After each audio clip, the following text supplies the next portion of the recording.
That is love. So if you're watching this, please subscribe, please comment, please like, please share to 1 million of your friends, because this is what we do. Roll that sweet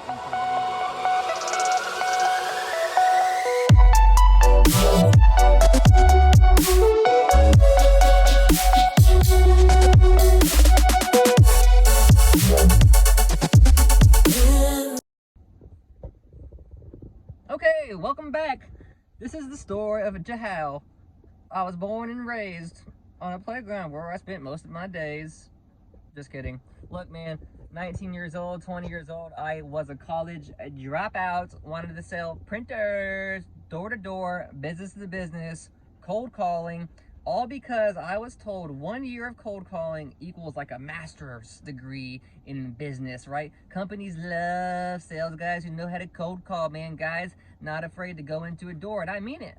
I went into businesses unannounced. They had no idea I was coming. I said, hey, this is Mitch Hines. You know, I'm here to talk to your office supply manager. Your store is recommended for some of the greatest deals on the planet when it comes to new blah, blah, blah, blah, blah, blah, blah, right? You get the point. I was selling the office supplies, the printers, the toners, the inks, right?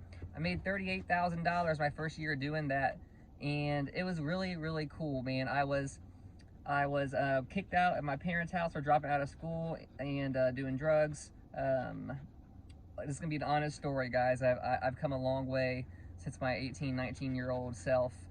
I lived with my mom for a little bit, man, but it wasn't working out. It was too far away from where I was at. So I was with my mom in college, and I moved back into it with my dad. The first time I got kicked out, moved back in with my dad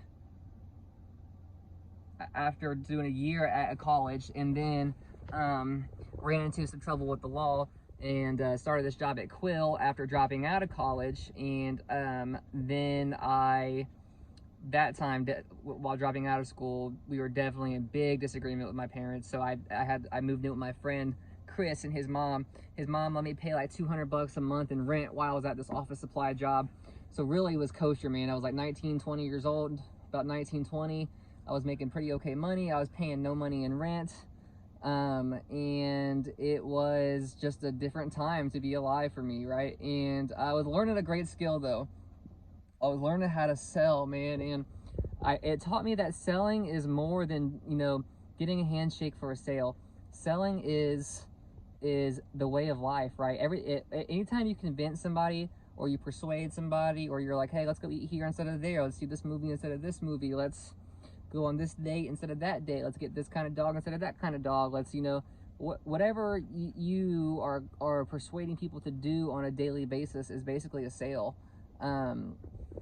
What's nice about sales, especially sales where you can get into a product where people want the product you have, it's quite fulfilling to give somebody a product that they actually want. So that was just a little pause there, a little break. And so while it's like my second month of selling office supplies, we're going on a business trip to Warsaw, Indiana, my favorite town in the planet. And you gotta remember, I'm not on great speaking terms with my dad and my parents, because I just dropped out of school, man. Like, their very first child dropped out of school. Surprise, I'm dropping out, potentially gonna be a nobody. Here I am dropping out, and my alternator in this crappy $2,000 PT Cruiser I was driving goes out. It's like a week before my birthday. It's storming outside. I've got no alternator. I'm getting stormed on, wearing a full-blown suit. And I have to call my dad and be like, hey man, will you fix my alternator? Pay for this place to fix my alternator as my birthday present. I know we're not speaking right now, but I really need you to come through for me. And thank you, Pops and my stepmom Angie came through with that money and fixed my alternator while I was out of town on this business trip. Fast forward, I do that whole year. I perfect the business-to-business sales experience. I get hired at Camping World to sell campers, and that was the first time. I mean, I went from like 40 grand to like 70, man, but I had bad habits. I was blowing my money on food every night, and basically just like, you know, just like spending money on anything, like paying for extra delivery cost, and like just buying crap at the grocery, and like going out and then spending money going out, and just like, you know, just like not saving any of my money at all. And then on top of that, building credit. So I had some credit card debt, and I didn't really understand, you know, how heavy interest gets after a couple $1,000s. So I was like burying myself into a really deep hole with some credit. I was making a little bit of money for the first time in my life, but I didn't know how to handle it, guys. So I mean, I was a little AWOL. But I'm getting good at sales, right? Really good. So I applied to go work for Grant Cardone in Miami, Florida, and I get hired, man. I get all the way through this process and all these interviews and all this stuff. And then right before I moved to Florida, they call me and say, "Hey, Mitch, we know you made it this far, man. You're in our bottom 2 recipients out of like 1,000 people. You and this one other guy get the job, but we have to rescind our offer because you weren't honest about your background check." Now, let me be clear. I have no criminal record. I've like no misdemeanors, no felonies. But I had a couple run-ins with the law where I've basically got out of it through community service or paying a fee or whatever. And I because I didn't have a record, technically, I didn't think I had anything to worry about. So I was like, no, there's nothing on my record. But, you know, they said, hey, you had the chance to be honest about your past, and you weren't honest about your past. And I'm like, dog, man, I paid thousands of dollars to not have to talk about my past. But it didn't matter to them. You know, it was just like, you're out. We don't take liars. And I'm like, dang, man. So, guess what? Now I've got debt, no job, middle of winter. Camping World of Indianapolis would not take me back. They're like, Mitch, we can't have you back, man. You quit on us. It's the second time you quit on us. Because I quit one time to go work at Richmond with my boy Bates. Richmond's just a different Camping World. So I call Richmond back. I'm like, hey, man, can I come back to Richmond? They're like, yeah, come on back.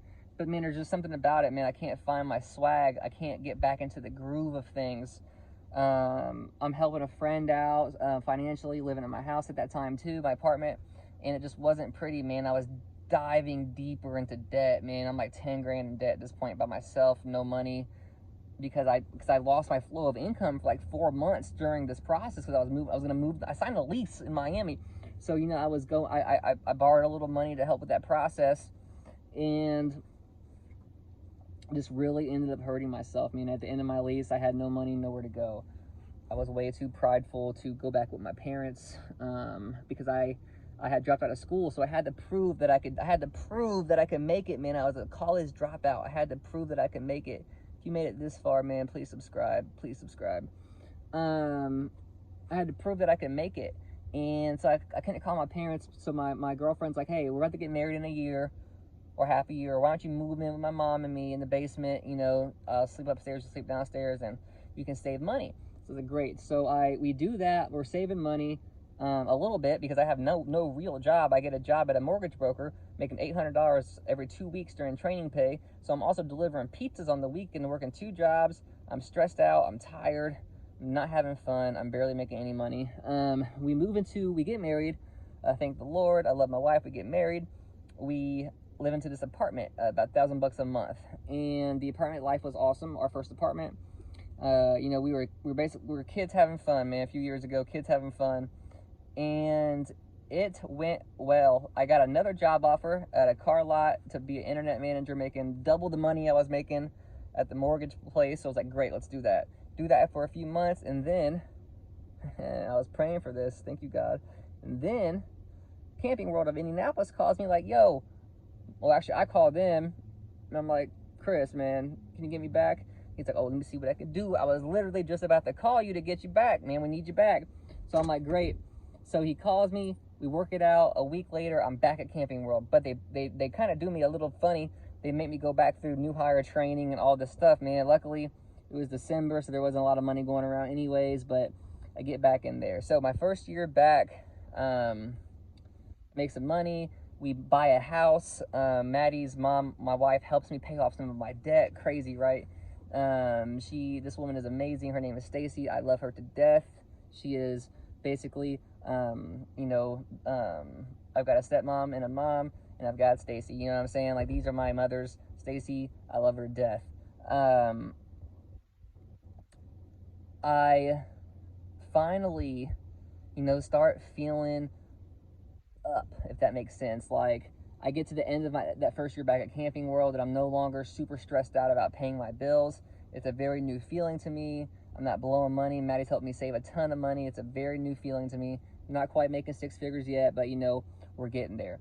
Well, March of last year comes up, bang, COVID, world shuts down. The world shuts down. We go from breaking records to being broken. I'm talking about we were making no money for like a month and a half, 2 months at Camping World.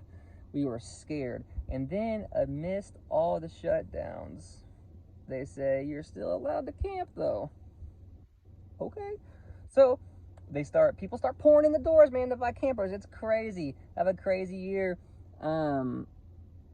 I take all these sales skills that I've been cultivating for the past 5 years, all the pain, all the guilt, all the fear. I take all of this and I mold it finally into a craftable skill, and I really take advantage of this time that people are pouring into the dealership to buy campers, and I did capitalize for myself and my family. And let me tell you this, man, I am not money hungry. I have taken more time off these past couple years than I ever have in my entire life.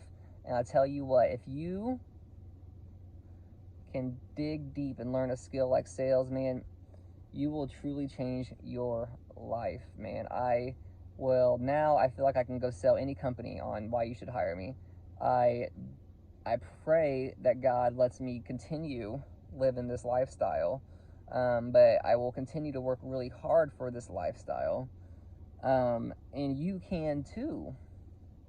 This year I'm on pace to make more money than I made last year.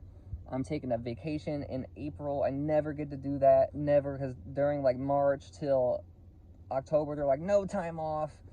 You need the money anyways. And I'm like, no, dude, I need time off. I've been overworked. And it's just beautiful to really be able to sit back and be like, I don't have to go to work today. I can take the vacation for the next week and we come back with no stress. And if you were seriously affected by COVID, I implore you, if you made it through, to learn a skill where no disease can take you out of the game, man. Like, you got to learn the potency of becoming dangerous, of becoming lethal in a career field or in a job like field. Even though I'm still chasing this music dream, I even brought that up, man. I'm tired, I'm exhausted, I don't have as much time as the person who's the starving artist. I don't have as much time as that guy, but I do have a lot of empathy and compassion for people who are doing that. I just think that you should learn a skill on top of the other skills you're learning that can pay you intraday and right away. So that's a shortened version of my story. So far it's getting interesting. I can add some more to that as time goes on, but I wanted just to maybe spark some inspiration in you. Now you know who this Mitch Hines guy is, this Hynesite character, this guy trying to be something a little bit different, this guy trying to inspire the world to unlock their full potential, this guy who sees more than you see in yourself. I know that inside of you is a lion in a cage that is ready to burst out of your chest and become the full lion that you are. You are destined for greatness, absolute greatness, and you have to, that little voice in your head that you constantly tell to be quiet, the little voice that's like, do the harder thing, do what makes you uncomfortable, and you're like, nah, I want to watch TV instead. You gotta bootleg that voice out of there and become who you're destined to be. Who are you destined to be? Who are you destined to be? And if you don't know, you need to go and do something new so you can learn what that thing is. Be a king today, be a queen today.